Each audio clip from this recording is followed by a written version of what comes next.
What is going on, everyone? Welcome into Big Time Football Talk. Big episode today. Um, First thing I want to do is I want to start about talking about Jalen Hurts' debut yesterday for the Eagles, or Sunday. Hurts is a guy I'm not very high on as a prospect. I think in Oklahoma, it just never looked easy for him. That's one of those things that's really like if you're a guy that gets benched in college, it's usually not gonna. You're usually gonna struggle in the NFL. It's kind of just like I don't know. It's like people if in high school you struggled to compete at the JV level, you're likely unless you make a drastic improvement or as your skills or as far as height and or getting stronger, you're likely going to struggle at the next level. It's kind of the same thing with Hurts. I just don't see him doing well in the NFL. He wasn't a guy that really at Oklahoma or at Alabama could drop back and throw the ball over the yard. Didn't really go through a whole lot of progressions very well and doesn't really have like a super strong, powerful arm. He is a good runner, though. And yeah, that's the thing. I think the Saints really didn't know how to prepare for Jalen Hurts Sunday, and he just did enough. Managed the game, made a few throws. Miles Sanders had a big game on the ground. But yeah, Jalen Hurts, it just doesn't look like he'll be able to, sit back in the pocket, make some throws consistently, and, win you some ball games. To me, that's just my take on it.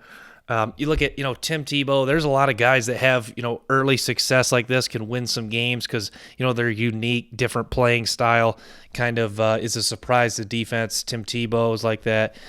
Colt McCoy, some guys come into the league and are desperate to try to make it and try to make a statement. So they give their very best and, their very best and their absolute ceiling is good enough, to win some games, make some plays, make some catches. But in the end, after so long, a lot of times the talent wins out even over the best work ethic and the best competitiveness. And, that's what I see with Jalen Hurts. Remember, sadly, I think he could be better suited at another position in the NFL. But, yeah, we'll see. I guess this will be determined moving forward. But it's just like, yeah, there was a couple throws he made, and he's kind of just like, he just doesn't look like he could be a guy. Like when I watch Josh Allen, I watch Patrick Mahomes, I see it. They can sling the ball. They're mobile. They just got it. They're a guy that can win you games, win you playoff games, and I just don't see it with Jalen Hurts.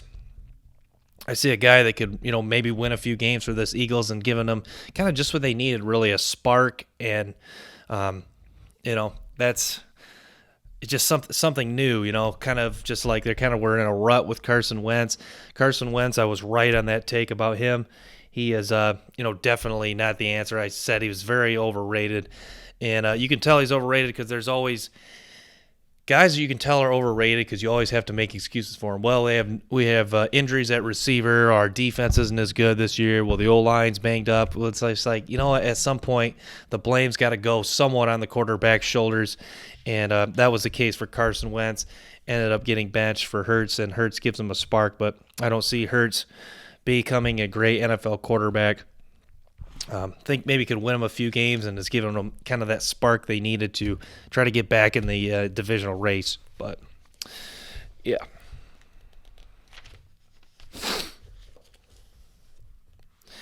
So I was wrong about the Steelers. I really thought this was a playoff. Obviously, it's going to be a playoff team. I really thought this was a team that could make a run at the Super Bowl. This team just does not run the ball well anymore, and just Big Ben doesn't really look as comfortable slinging it around the yard as he did. And I think this team got a little overconfident. Obviously, they've had some injuries on the defensive side of the ball, but this is a team that's kind of has a feel of like an early exit playoff team. I think they'll get in whoever they play in the first round. I don't even think they'll get the bye at this point. I think they'll have an early exit, and we'll talk about one of the more crazy stories this year. How such a hot start and it leads to an early playoff exit. But yeah, this offense just isn't in sync like it was, and I think they were getting a little overconfident.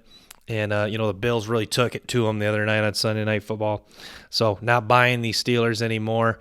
Running the ball is so effective in the NFL. You look at a lot of the top teams; they're especially playing real well. They're running the football effectively, and the Steelers just ground game just isn't as existent. And they really got shredded the other night by Josh Allen. Their pass defense doesn't look as good. Joe Hayden also out in the secondary. So, yeah. So I would say, to me, I think the Rams are a potential Super Bowl team, in my opinion. And that's my pick from the NFC to go to the Super Bowl. And that's kind of maybe a bold prediction. But you know what? This defense is playing so well. And the one thing that the Rams definitely have, whether you think, and it's looking like, they didn't give as much as they should have for Jalen Ramsey. They have stars on that side of the ball. Aaron Donald, Jalen Ramsey, both playing at a high level, and this team looks like they are just believing. I think after that Super Bowl, they kind of had some doubt as whether they could get back. This team looks like a team that's really believing in themselves and playing so well. Forced some turnovers against New England and just controlled the line of scrimmage. I saw Cam Akers running the ball so well, and that was something I was just so excited to see.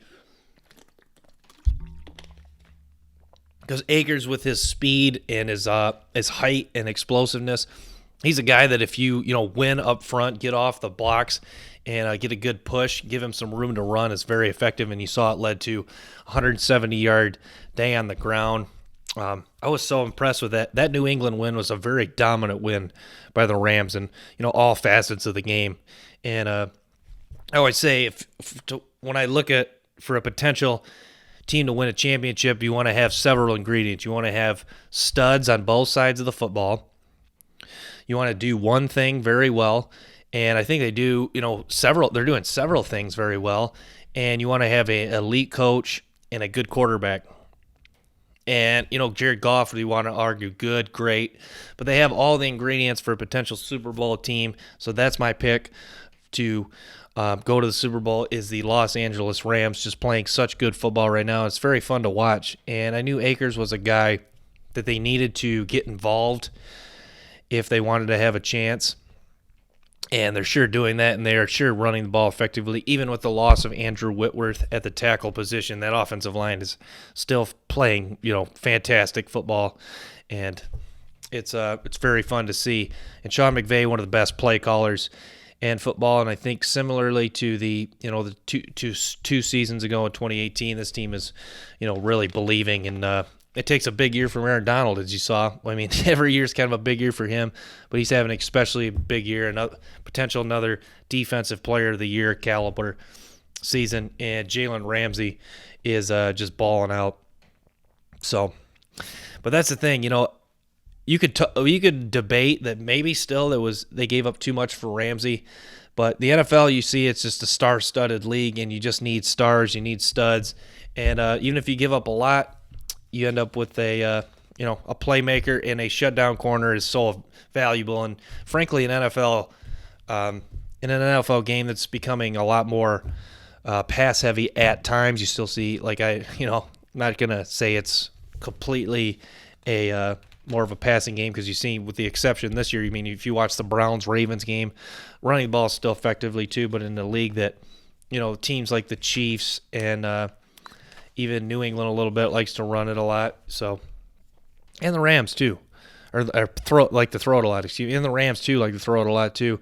A guy like Ramsey to shut down your best receiver is just so valuable. So I want to say, I want to transition to this. Josh Allen is just so fun to watch for me. He has just got everything you want in a quarterback, and that's one thing I talked to my dad. When you're evaluating a quarterback, there's so many factors that go into it. But the reason I'm not going to overthink it when it comes to drafting a quarterback, and that's why, Lawrence and Fields are 1 and 2 on my big board. I look at, does the guy have all the tools? And they go into so much depth about the guy's mental, his psyche, his intelligence, and what he's like as a teammate, which is all important too. And Tim Tebow checked all those boxes. Johnny Manziel fooled people into checking all those boxes. But when you look at Josh Allen and Justin Herbert, Pat Mahomes, Those are guys that, a lot of people doubted because Josh Allen completion percentage, Justin Herbert decision making, Pat Mahomes, Texas Tech is the assistant quarterback. But all those guys, you can't deny several things. Their size, their speed, and their ability to just throw the ball and with an exceptional arm talent. You can't deny all those three things from those guys. And that's what my point drafting. I draft, if I was a GM, you got to look more. Work ethic is so important. But is he a freak athletically? Like, for example, the Lions took Quintez Cephas at wide receiver, who made a lot of plays at Wisconsin, but what was the knock on him? He's not super fast, 4.6, 4.7. In the NFL, it's so hard to have success at receiver if you run a 4.6, 4.7. But Donovan Peoples-Jones struggled with drops, which when the guy is, a lot of these super athletic guys, they tend to nitpick such small things. And that's why Donovan Peoples-Jones slipped in the draft. But it's like, hey, 4.48 40. I think he broke the combine record for vertical jump. And he is, probably the best athlete on Michigan football last year. And the Browns take him 6th round. Look, he's starting to have a breakout year for the Browns. Cephas done hardly anything for the Lions. That's kind of just how it is. You kind of just want to take, and it's like Mahomes puts up monster numbers at Texas Tech, strong arm, throws it like no other.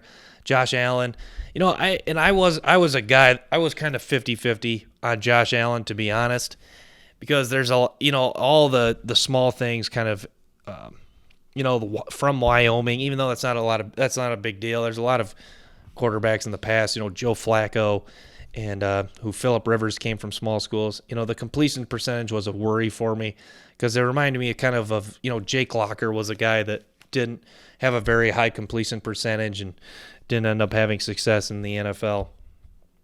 It was a lot of guys that didn't complete over 60%, didn't have success in the NFL.